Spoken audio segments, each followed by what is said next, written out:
এলাকার bloods and ক্লাবের সাথে এক বাসায় গত 2 দিন আগে একটা দুর্ঘটনা ঘটে। রাত্রিবেলা হামলাকারী দুষ্কৃতিকারীরা হামলা করে।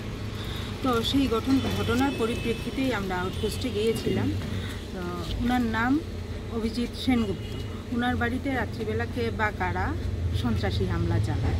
ওনার মিসেস ওনার সাথেও দুর্ব্যবহার করে, অশ্লীল আচরণ করা, সেটা আমরা জানতে পারি। ওই ঘটনা নিয়েই আমরা আজকে আউটপোস্টে যাওয়া।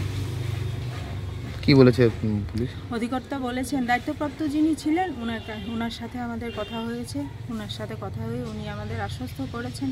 আমরা ওনাকে বলেছি যে আগামী দিনে যাতে এ ধরনের অপ্রীতিকর ঘটনা না ঘটে, কারণ এই অঞ্চলে এ ধরনের অপ্রীতিকর ঘটনা আগে সংগঠিত করা হয়নি। উনি এনশিওর করেছেন যে সুষ্ঠু তদন্তের দাবিতে আমরা গিয়েছিলাম এবং সুষ্ঠু তদন্ত করবেন।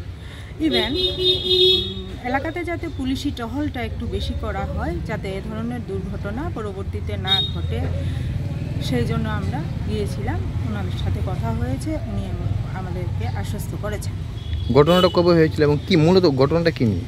মূলত ঘটনাটা কে বা কারা, সামাজিক আমরা দেখতে পেয়েছি যে ওনার মিসেস অনেক কথা বলেছেন, কাউকে দোষী সাব্যস্ত করেছেন, কোনো নাম নিয়েছেন, কিন্তু আমরা ওইদিকে যেতে চাইছি না।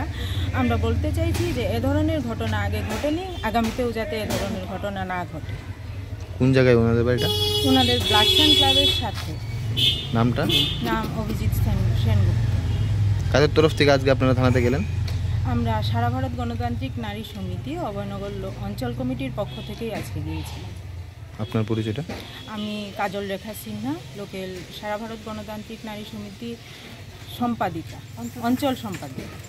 Thank you. আমরা এসি সারা ভারত গণতান্ত্রিক নারী সমিতি অভয়নগর অঞ্চলের লোকেল কমিটির এই টিমটা। তো আমাদের এই এলাকাতে এমন ঘটনা কিন্তু আগে ঘটছে না, আর পরবর্তীতে যদি এমন ঘটনা ঘটে এলাকার সমাজের ক্ষতি। এই কারণেই মূলত আপনাদের কাছে আমরা আসি।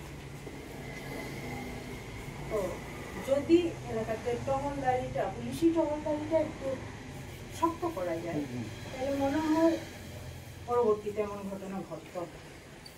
আর আমরা আপনার কাছে আসা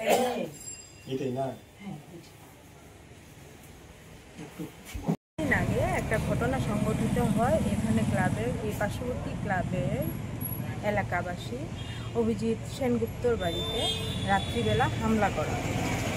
কে বা কারা হামলা করেছে ওনার স্ত্রী বিশদভাবে বলেছেন। সামাজিক মাধ্যম কিংবা খবরাখবরে আমরা দেখতে পেয়েছি, সেটা বুঝতে পেরেছি। কিন্তু এ ধরনের ঘটনা অভয়নগর এই অঞ্চলে আগে ঘটেনি। পরবর্তীতে যাতে এ ধরনের ঘটনা না ঘটে, তার জন্য আমরা এই আউটপোস্টে এসেছি। ওনারা যাতে এই ঘটনার সুষ্ঠু তদন্ত করেন এবং আমরা ওনাদের কাছ থেকে এনশিওর হতে চেয়েছি যে ওনারা সুষ্ঠু তদন্ত করবেন। ওনাদের সাথে আমাদের কথা হয়েছে, কর্তৃপক্ষ বলেছেন যে এই ঘটনার সুষ্ঠু তদন্ত করবেন ওনারা। এবং এই যে এলাকাতে পুলিশি টহল যাতে বাড়ানো হয়, সেই ব্যবস্থা আমরা ওনাদের সাথে আলোচনা করেছি। ওনারা বলেছেন যে পুলিশি টহলটা ওনারা বাড়িয়ে দেবেন এবং পরবর্তীতে যাতে এমন ঘটনা না ঘটে ওনারা আমাদের। আমরা সারা ভারত গণতান্ত্রিক নারী সমিতি অভয়নগর লোকেল থেকে এসেছি।